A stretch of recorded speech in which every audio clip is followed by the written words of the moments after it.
All right, I was interrupted right at the very end last time, but you get the idea. What I was about to say was the displacement vector for force F. It is half of the board away from the axis of rotation. That would be 0.75. F is what we're looking for, and we see that we have 0.75 times 200 equals 0.75 times F. Therefore, F must be 200. Kind of makes sense. If you want to support a 200 Newton object over here, you've got to push down with 200 Newtons of force over on this side, since the since the pivot point is right in the middle. Now, there's another question that we could answer here. If the worker, mass of 85 kilograms, stands on his side of the bar to apply the force, how much mass can he support on the other side? Well, if this worker is standing here, what force is he pushing down with? That would be the force of his weight, okay? So F becomes the force of gravity on the worker, which is the mass of the worker times gravity. F becomes, let's see here, 85 kilograms. G is 10 meters per second squared. The force downward is 850 newtons. And we basically have the same net torque equation. T0, or TO for the torque from the object, minus TF. We haven't changed anything. All we're doing is we're fiddling around with this torque right here. The torque from F equals I alpha. We're just trying to balance this. So once again, we have TO equals tau. I say T, I mean tau, okay? I'm sorry about that, tau F. Let's see here, RO. How big, how much mass can be supported on the other side? So this would be, what's the mass of this object over here? We know the force this is pushing down with is FGO times sine theta O equals RF times F times sine theta F. Again, the force and R are at right angles for both of these. So what we're left with is RO MOG equals RF times F. Let's go over here and plug numbers in.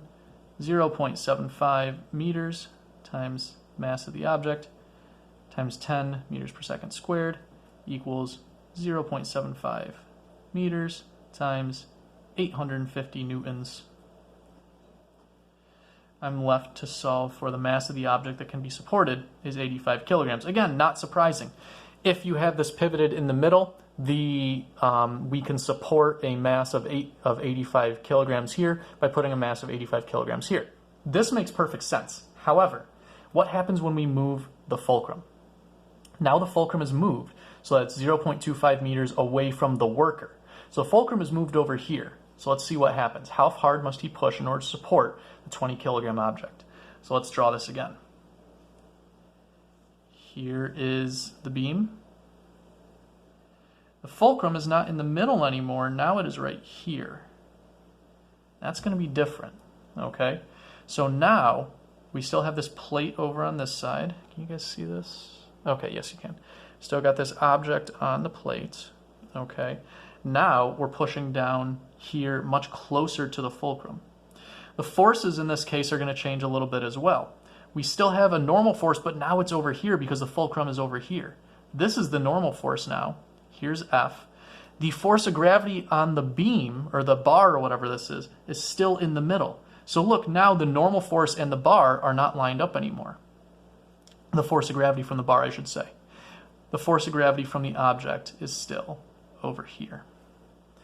Now, the key here, we want to know how hard must he push in order to support the 20 kilogram object. Well, we can calculate the force of gravity from the object pretty easily, 20 kilograms. We can calculate the force of gravity from the bar pretty easily, okay? Whatever the bar's mass is times its acceleration due to gravity. Normal force we're not quite sure of, and the force downward is what we're looking for. So of those, we don't know the normal force, so it would be hard for us to find the torque from the normal force unless we use our trick of putting the axis of rotation right here, AOR. We want to say that since we just placed the axis of rotation at the fulcrum, there's now not going to be any torque from that normal force, okay? That's key. Now we're free to calculate the net torque so we can find F. T net equals, let's see, both of these torques, FGO and FGB, are going to cause counterclockwise rotation. Okay, F causes clockwise rotation. So what we have is torque from the object plus torque from the board minus, excuse me, that's a minus, the torque from that force equals I alpha. We're trying to balance this, so the angular acceleration is 0. We end up with tau 0, or tau O, plus tau B equals tau F. We break this up, RO times FGO times sine theta O plus RB times FGB times sine theta B equals RF times F times sine theta F. All the forces are going to be perpendicular to the R vectors. Therefore, the signs are just going to cancel out.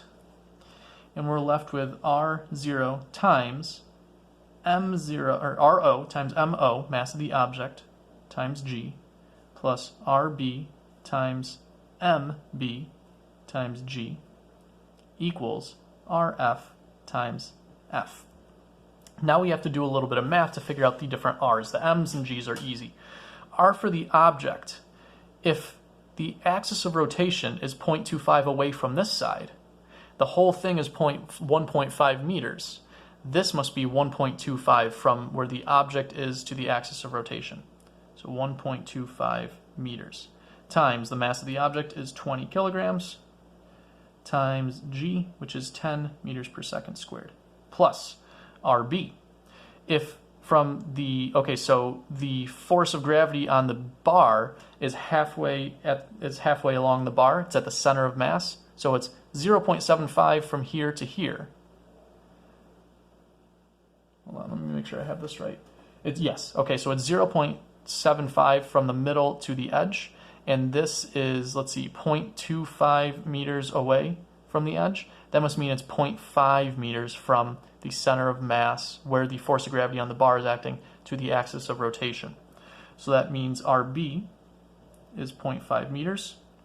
Mass of the bar is 5 kilograms times G, which is 10 meters per second squared, equals this force on the other edge.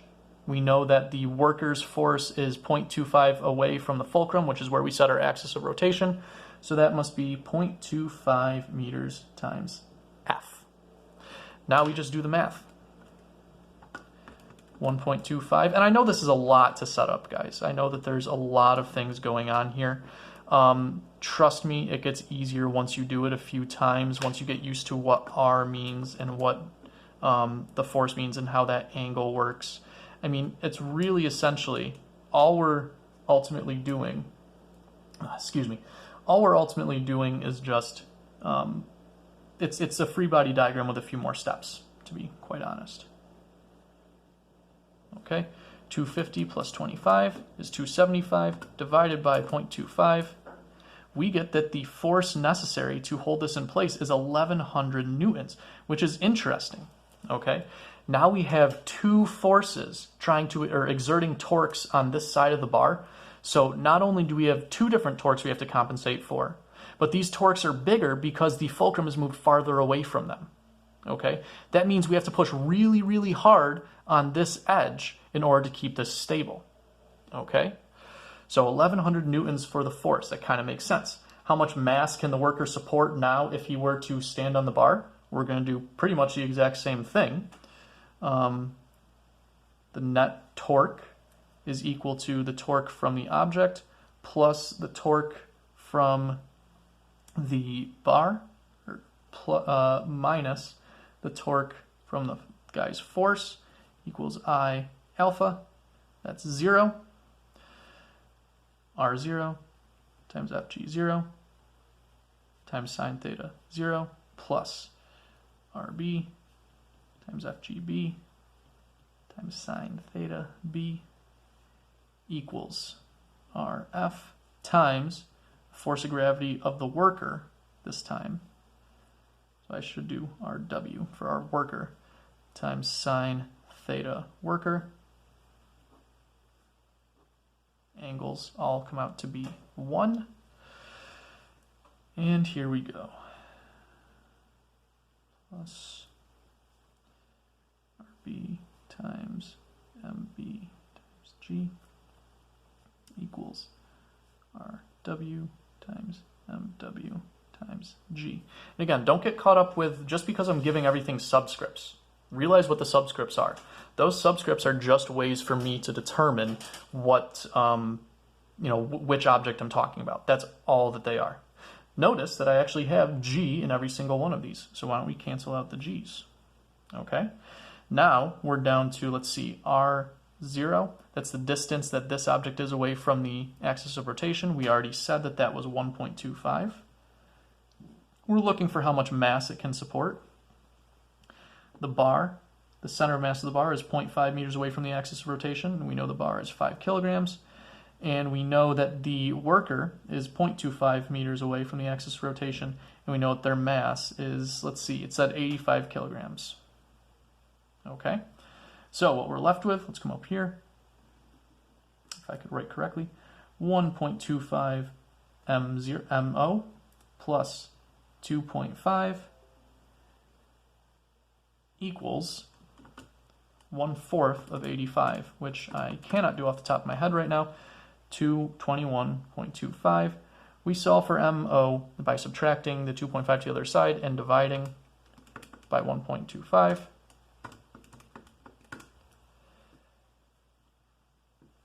If the worker stands on this with all of his weight, all of his mass, he can only support 15 kilograms on the other side. So as the fulcrum moves over here, he's producing less torque because R is decreasing. This now has much more torque because R is increasing. Therefore, you can't support as much force downward over here by standing on it as we could before. The fulcrum is moved. I might get cut off on this one, but let's try it anyways. The fulcrum is moved once more, so that's 0.15 away from the object. So now we're moving the fulcrum back the other way.